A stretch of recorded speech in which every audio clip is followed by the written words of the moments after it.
Hello friends, this is Sandhya Pandey. Welcome to my YouTube channel. कैसे हैं आप सब? यह बताने के लिए कमेंट बॉक्स में जय माता दी ज़रूर लिखिए। दोस्तों, आज मैं आपके सामने निर्जला एकादशी, ज्येष्ठ मास की निर्जला एकादशी की व्रत कथा कहूँगी।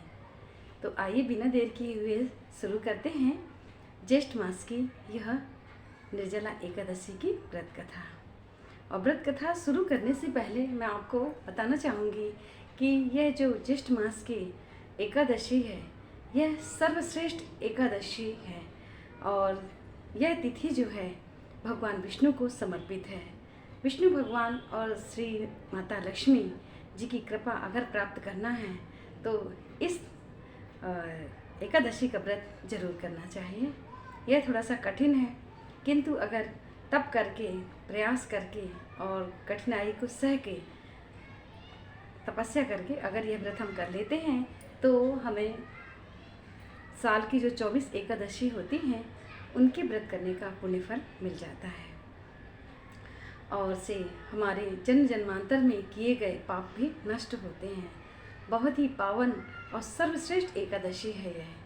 जैसे कि हम सभी जानते हैं, विष्णु भगवान को एकादशी यानी कि तिथियों में एकादशी सबसे प्रिय तिथि है और सभी एकादशियों में ये जो ज्येष्ठ मास की निर्जला एकादशी होती है यह और भी अधिक अति प्रिय है उनको।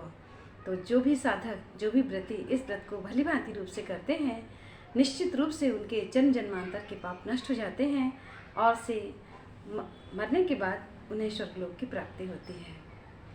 तो आइए शुरू करते हैं आज की यह एकादशी व्रत कथा। व्रत कथा शुरू करने से पहले हमें हाथ में चावल और पुष्प लेकर के बैठना है और उसके पश्चात ही कथा का श्रवण करना है। तो हुआ क्या था कि एक समय भीमसेन जी जो थे वह बहुत परेशान हो गए, बहुत व्याकुल हो गए। कारण उसका यह था कि उनके घर में सभी लोग एकादशी का व्रत किया करते थे, किंतु भीमसेन जी यह व्रत नहीं कर पाते थे और सभी लोग उन्हें इस चीज़ के लिए ताना मारते रहते थे, क्योंकि उनके घर में उनके सभी भाई और द्रौपदी ये सभी लोग ही 24 एकादशी जो साल की होती हैं वह सभी एकादशी का व्रत करते थे और भीमसेन जी इस एकादशी का व्रत नहीं कर पाते थे, इसलिए वो बहुत परेशान थे। और कारण यह था कि उनके वक्राग्नि थे, यानी कि पेट में एक ऐसी अग्नि होती है जिसके कारण से इंसान भूख सहन नहीं कर पाता है। हम सभी के साथ ऐसा होता है, किंतु जो वक्राग्नि होती है वह इतनी तीव्र अग्नि होती है कि उसमें तो मतलब बिल्कुल ही इंसान का कंट्रोल नहीं रहता है, वह बिना कुछ खाए रह ही नहीं सकता। तो जो वक्राग्नि है वह भीमसेन जी के पेट में थे, जिस कारण से वह कोई भी व्रत नहीं कर पाते थे और उन्हें भूख सहन नहीं होती थी और वो बहुत परेशान थे।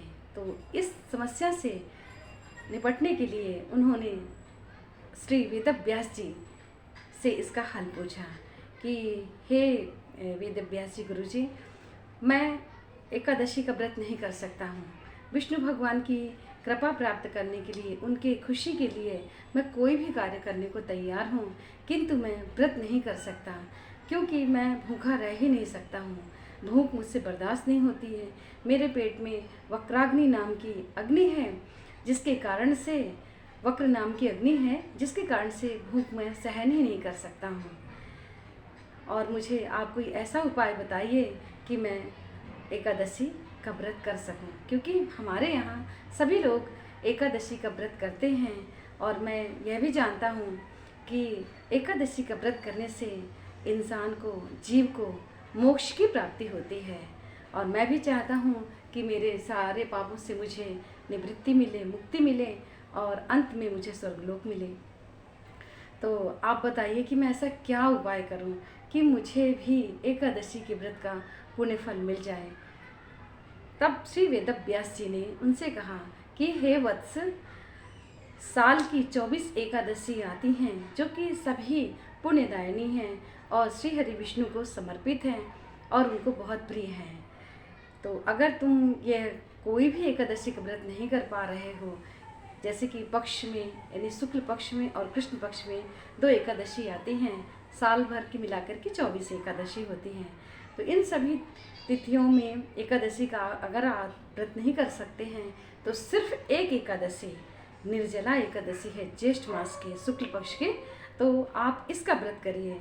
अगर आप इसका व्रत करेंगे तो आपको साल की सभी एकादशियों के व्रत का पुण्य फल प्राप्त होगा और से अंत में आपको भी मोक्ष की प्राप्ति होगी और श्री हरि विष्णु भगवान की कृपा प्राप्त होगी।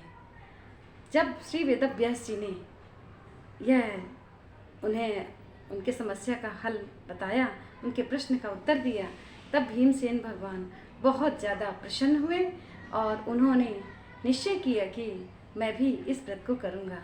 और से उन्होंने जब इस व्रत को किया तो उनके सारे जो भी किए गए पूर्व जन्म के या कि जन्म जन्मांतर के कोई भी पाप थे सारे नष्ट हो गए और से अंत में उन्हें भी स्वर्गलोक की प्राप्ति हुई। यह व्रत कठिन है थोड़ा सा और इसका जो नियम है वह 10वीं से शुरू हो जाता है।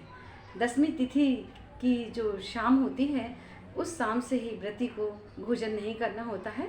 सूर्यास्त के पहले ही वह भोजन कर सकता है और चावल तो बिल्कुल ही नहीं खाना है, निषेध है इस तिथि में।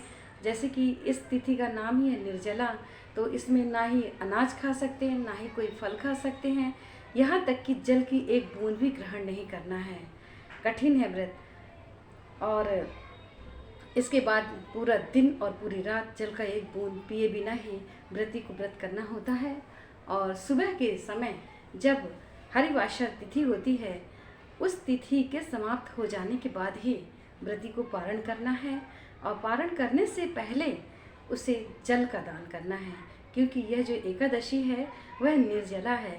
तो घड़े में जल भर करके किसी भी योग्य ब्राह्मण को या किसी भी ज़रूरतमंद को दान कर सकते हैं और जब हम जल का दान करते हैं उसके बाद ही जल का ग्रहण करेंगे और से हमारे जो यह व्रत है परिपूर्ण होगा। तो इस तरह से यह कथा थी प्यारी सी कि इस व्रत को करने से सभी एकादशी के व्रत करने का जो पुण्य है वह व्रती को प्राप्त होता है।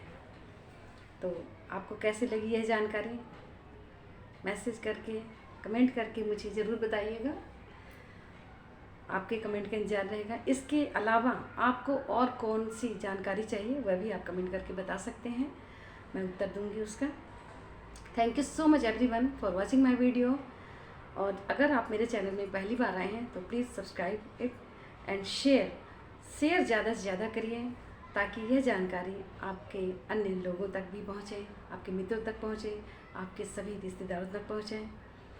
मिलती हूँ फिर एक नए और ज्ञानवर्धक वीडियो के साथ। तब तक के लिए अनुमति दीजिए। जय माता दी।